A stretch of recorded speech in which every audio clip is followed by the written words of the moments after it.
Alabama has found itself the focus of intense political drama after Doug Jones pulled off a stunning victory, humiliating Donald Trump, enraging Republicans and finally delivering hope and energy to the Democratic Party. With Mr. Jones's opponent still refusing to concede victory, Republicans quickly plunged their knives into Steve Bannon, Donald Trump's former strategist and the conservative impresario, who believed former Judge Roy Moore would kickstart his anti-establishment operation for the 2018 midterm elections.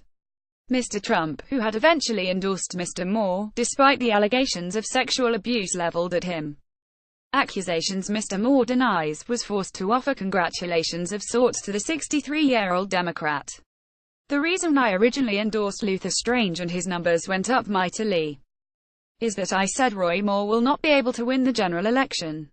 I was right. Roy worked hard but the deck was stacked against him. Donald J. Trump at Real Donald Trump December 13, 2017. But he followed his grudging words with a subsequent tweet in which he sought to distance himself from Mr. Moore's calamity. The reason I originally endorsed Luther Strange and his numbers went up mightily is that I said Roy Moore will not be able to win the general election, he said. I was right. Roy worked hard but the deck was stacked against him. Speaking from the White House later, Mr. Trump said, "Wish we would have gotten the seat. A lot of Republicans feel differently. They're happy very with the way it turned out, but I would have, as the leader of the party, I would have liked to have had the seat." One of those Republicans was Bob Corker, a frequent critic of Mr. Trump who is retiring next year. I know we're supposed to cheer for our side of the aisle, but I'm really happy with what happened for all of us in our nation, for people serving in the Senate, to not have to deal with what we're likely going to have to deal with should the outcome have been the other way, Mr. Corker said. As for Mr. Bannon, critics were quick to offer harsh judgment. "This guy does not belong on the national stage," Republican Representative Peter King said on CNN. He's not representing what I stand for. I consider myself a conservative Republican. And to me, it's demeaning the whole governmental and political process. The race between Mr. Moore and Mr. Jones, a prosecutor who had made his name as the man who prosecuted two former Ku Klux Klan members who bombed a black church in 1963 and killed 4 little girls, was closer than any had expected, before the flurry of accusations from a number of women alleged that Mr. Moore had assaulted them when they were young girls while he was in his 30s and working as a local prosecutor. Mr. Moore was leading the Democrat by a double-digit lead in the polls. After the claims were published, his numbers started to slip as senior Republicans moved to distance themselves from him. The other sitting Republican senator for Alabama, Richard Shelby, said he could not vote for Mr. Moore and would instead, writing the name of another Republican on his ballot paper. Alabama Senate race Charles Barkley tells Alabama to vote for Doug Jones and stop looking like idiots to the nation. It also energized Mr. Jones's campaign, who worked to reach out to African American voters, younger people and women. He told them they are on the right side of history, and on the eve of the election, he told The Independent he believed he could pull it off. On Tuesday, he did just that. Shortly before 9:30 p.m. local time on Tuesday evening, first Fox News, quickly followed by the Associated Press and the Washington Post, called the race for Mr. Jones.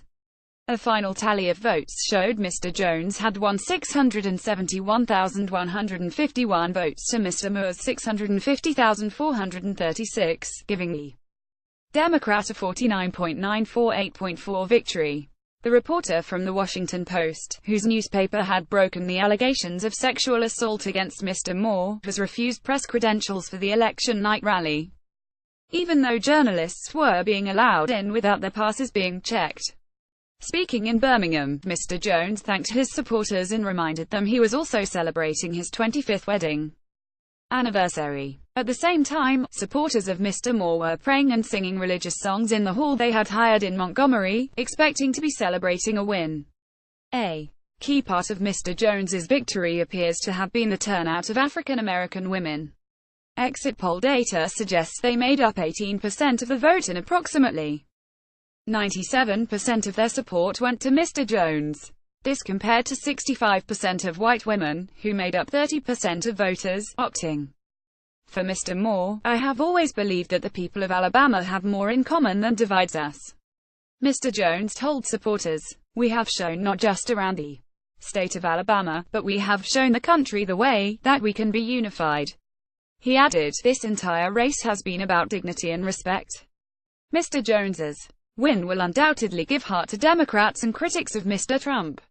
Earlier this year, they were hoping another special election, in Georgia's 6th district, would provide them with a win and some much-needed momentum.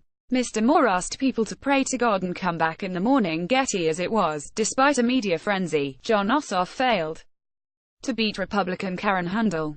The Democrat was a victim, perhaps, of too much expectation.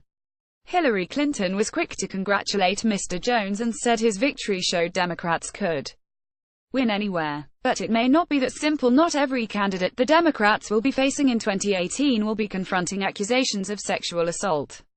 Most observers believe that, had it not been for those revelations, Mr. Moore, a staunch religious conservative whose base of supporters is among the 49% of adults in Alabama who identify as evangelical Christians, would have won. As it was, Mr. Jones's supporters had the opportunity to dance and sing and take in the pleasures of a most unexpected victory. I honestly did not know that this was even an option. I didn't think that we could elect a Democrat. 26-year-old campaign volunteer Jess Eddington, her eyes red, told Reuters. I am so proud we did. Elsewhere, Democrats were quick to seize on the win. The people of Alabama sent a loud and clear message to Donald Trump and the Republican Party, said Democratic National Committee Chair Tom Perez. You can't call yourself the party of family values as long as you're willing to accept vile men like Roy Moore as members. More about Alabama Senate race. Doug Jones, Roy Moore, Steve Bannon reuse content.